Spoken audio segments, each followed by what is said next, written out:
अच्छा है, इसका मतलब क्या हुआ कि हम सारे लोगों के पास कुछ कुछ संसाधन है, और संसाधन को अर्जित करने की जो पूरी प्रक्रिया है, शिक्षा उसमें बहुत ही महत्वपूर्ण एक रोल प्ले करती है। जैसे शिक्षा है, शिक्षा क्या करती है? शिक्षा आपको काबिल बनाती है किसी समाज में कुछ पॉजिटिव कंट्रीब्यूशन के लिए, मतलब कुछ सकारात्मक योगदान दे पाने के लिए, है ना। और इसी वजह से शिक्षा का महत्व है, इसीलिए हम लोग बोलते हैं पढ़ेगा इंडिया तो बढ़ेगा इंडिया, है ना। आप पढ़ेंगे तो आप उस लायक बन पाएंगे कि आप समाज में कुछ सकारात्मक योगदान दे रहे हो। अब सकारात्मक योगदान क्यों बोल रहा हूं? आप योगदान तो नकारात्मक भी दे सकते हैं, जो डाकू हैं, डकैत हैं, या कोई झोला छाप डॉक्टर है जिसको डॉक्टर नहीं है वो, लेकिन वो उल्टी सीधी दवाएं दे रहा है, तो योगदान तो वो भी दे रहा है, लेकिन वो समाज को नीचे गिरा रहा है। और समाज को ऊपर उठाने के लिए अगर आप कुछ काम करना चाहोगे तो आपके पास कुछ ऐसा स्किल होना चाहिए, कुछ ऐसा कौशल होना चाहिए कि आप अपने समाज में आसपास रहने वाले लोगों के जीवन को अच्छा बना पा रहे हो, है ना। तो इसलिए सकारात्मक योगदान की बात करेंगे, नकारात्मक योगदान की बात नहीं करेंगे। तो सकारात्मक योगदान देने के लिए हमारे पास क्या होना चाहिए? संसाधन। और संसाधन हम किसको बोल रहे हैं? यहाँ पर बार बार मैं संसाधन बोल रहा हूँ, इसको इंग्लिश में बोलते हैं रिसोर्सेस। रिसोर्सेस वो सारी चीजें हैं जिनको हम किसी भी तरह की वस्तु या सेवा को बनाने में प्रयोग करते हैं। अगर आपके पास वो संसाधन नहीं है तो आप वस्तु या सेवा नहीं बना सकते, ठीक है। और किसी भी इकोनॉमी में, किसी भी अर्थव्यवस्था में जितने अच्छे लोगों के पास स्किल्स होंगे, जितने ज्यादा कौशलपूर्ण लोग होंगे, उतना ही ज्यादा अच्छा वहां पर वस्तुओं का और सेवाओं का की अवेलेबिलिटी होगी, उनकी उपलब्धता उतनी अच्छी होगी। और इसी वजह से आमतौर पर, जैसे मान लीजिए आज की स्थिति में एक देश है अमेरिका और एक है पाकिस्तान, ठीक। तो अमेरिका में जो एक आम इंसान रह रहा है उसका जीवन आमतौर पर ज्यादा बेहतर चल रहा है अगर हम इकोनॉमिक टर्म्स में बात करें, ठीक है। क्यों? क्योंकि वहां पर जितने भी लोग हैं उनका कौशल आमतौर पर ज्यादा है, और बाकी संसाधन में कौशल ही नहीं आता है, जमीन भी आती है कि कितनी जमीन उपलब्ध है, उसके बाद से क्या आ जाते हैं? खनिज पदार्थ भी आते हैं। तो जब आप पूरे बड़े स्तर पर संसाधनों की बात करोगे तो ये सारी चीजें भी वहां पर आना स्टार्ट हो जाएंगी, ठीक है। अब क्या हुआ? मेरे पास कोई संसाधन है, लेकिन मेरे पास जो संसाधन है वो मेरी सभी आवश्यकताओं को पूरा करने के लिए पर्याप्त नहीं है।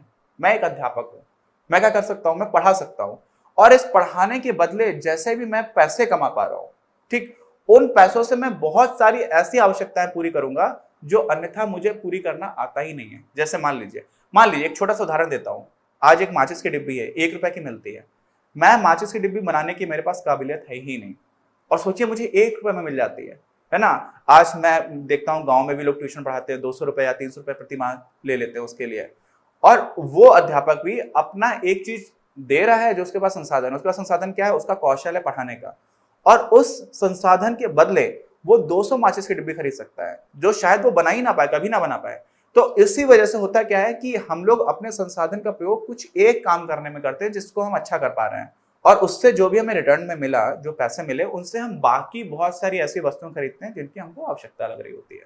इसी का, जैसे कोई किसान परिवार है, वो क्या करता है? उसने अपनी खेती की, उसके बाद से जो भी अन्न उपजाया, उस अन्न का एक छोटा सा हिस्सा अपने घर के खाने के लिए रख लिया, बाकी बहुत बड़ा हिस्सा उसने मार्केट में बेच दिया।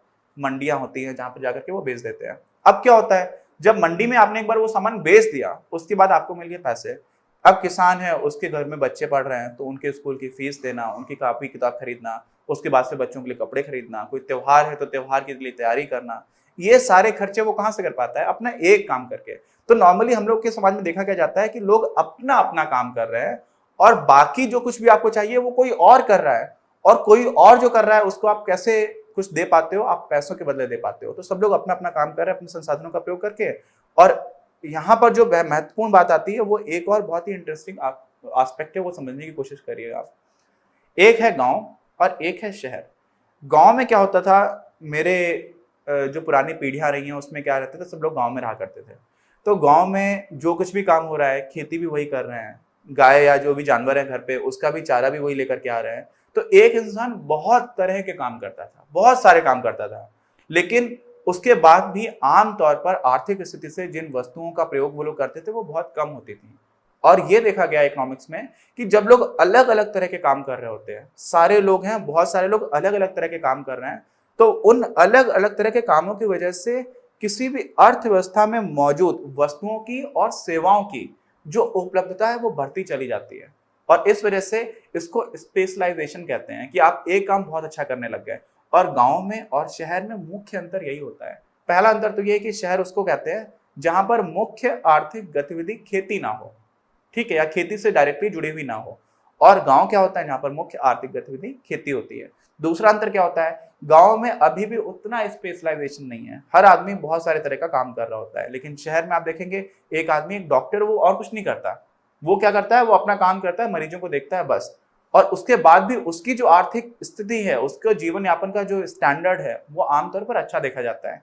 और वो कारण यही है कि स्पेशलाइजेशन किस तरह से रोल प्ले करता है, जिसको हम आगे हम डिटेल में पढ़ेंगे। लेकिन मैंने अभी आपको ये सब बताने की कोशिश की है कि संसाधनों का क्या मतलब है, और हम लोग कुछ भी काम करते हैं तो हम एक तरह का काम करने की कोशिश करते हैं, और उसके बदले बाकी हमारी जितनी आवश्यकताएं हैं उनको हमें, उस काम को करने के बदले में जो पैसा मिलता है उनसे हम खरीदने की कोशिश करते हैं।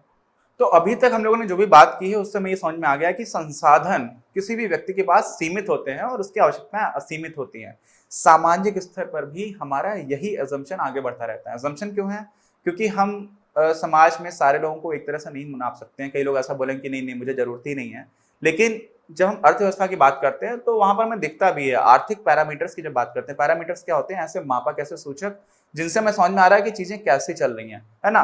तो होता क्या है कि सामाजिक स्तर पर भी जो हमारे पास संसाधन मौजूद है, संसाधन क्या क्या है सामाजिक स्तर पर? जमीन है, जैसे हमारा देश है, मान लीजिए जिसको हम एक अर्थव्यवस्था अगर माने तो हमारे देश की जितनी भी जमीन है वो हमारा संसाधन है। जमीन के बाद हर देश को एक ट्रीटी हुई थी। ट्रीटी मतलब एक समझौता हुआ था वैश्विक स्तर पर, जिसमें जमीन के बाहर का समुद्र का भी काफी हिस्सा जो है वो हर देश को दिया जाता है। वो कितना दिया जाता है, जब हम लोग भूगोल पढ़ेंगे तब मैं आपको बताऊंगा, लेकिन अभी उसको छोड़ देते हैं। तो जमीन को छोड़ के अब जमीन में क्या क्या आता है? जमीन में जड़, जंगल हैं बहुत सारे, हर तरह के खनिज पदार्थ हैं, वो सारी चीजें भी आपको मिल रही हैं। साथ में आज के समय पर मैंने आपको पहले भी बताया था, किसी भी देश का जो सबसे मजबूत, सबसे ताकतवर संसाधन है वो वहां के लोग हैं। और लोग अच्छा संसाधन कब होते हैं? जब लोग स्वस्थ हों। बीमार लोग हैं अगर किसी देश के, है ना, वो एक गाना चल रहा है, जिस देश का बचपन भूखा हो उस देश की जवानी क्या होगी। अगर भूखे बच्चे हैं, आज भी हमारे देश में एक होती है ग्लोबल हंगर इंडेक्स, जिसमें बहुत ही बुरी स्थिति है हमारे देश की। तो मैं बताने की कोशिश कर रहा हूँ कि अगर देश में लोग भूखे हैं, उनका शारीरिक विकास ठीक से नहीं हुआ, उनका मानसिक विकास ठीक से नहीं हुआ, अच्छी शिक्षा नहीं मिली, तो फिर लोगों का जो संसाधन है वो काफी कमजोर रह जाएगा। और जिन देश में लोगों को बहुत मजबूत किया जाता है, जहां पर स्वास्थ्य सेवाएं बहुत अच्छी हैं, लोगों को खाने पीने का सामान अच्छे से मिलता है और वहां पर शिक्षा भी अच्छी मिल रही है, वहां के लोग ताकतवर होते हैं। और आज के समय में जो मानव संसाधन है वो किसी भी देश का सबसे मजबूत संसाधन माना जाता है। समझ है ना? तो इतना महत्व है। अब ये सारे क्या है, सामाजिक रूप से जब आप देखेंगे तो संसाधन है, लेकिन समाज की आवश्यकताएं फिर से अनगिनत हैं। तो यहां पर भी समाज की आवश्यकताएं सारी की सारी पूरी नहीं होंगी। समझ है ना आप? पूरा क्या होगा, यहां पर भी संसाधन कम है, आवश्यकताएं बहुत सारी है।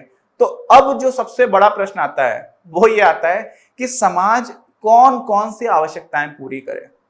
अगर आपको ये वीडियो पसंद आया तो प्लीज इसे अपने दोस्तों के साथ शेयर करें, लाइक करें, आपके अपने चैनल अपनी क्लास को सब्सक्राइब करें और बेल आइकन को प्रेस करना ना भूलें। Thank you very much, have a nice day.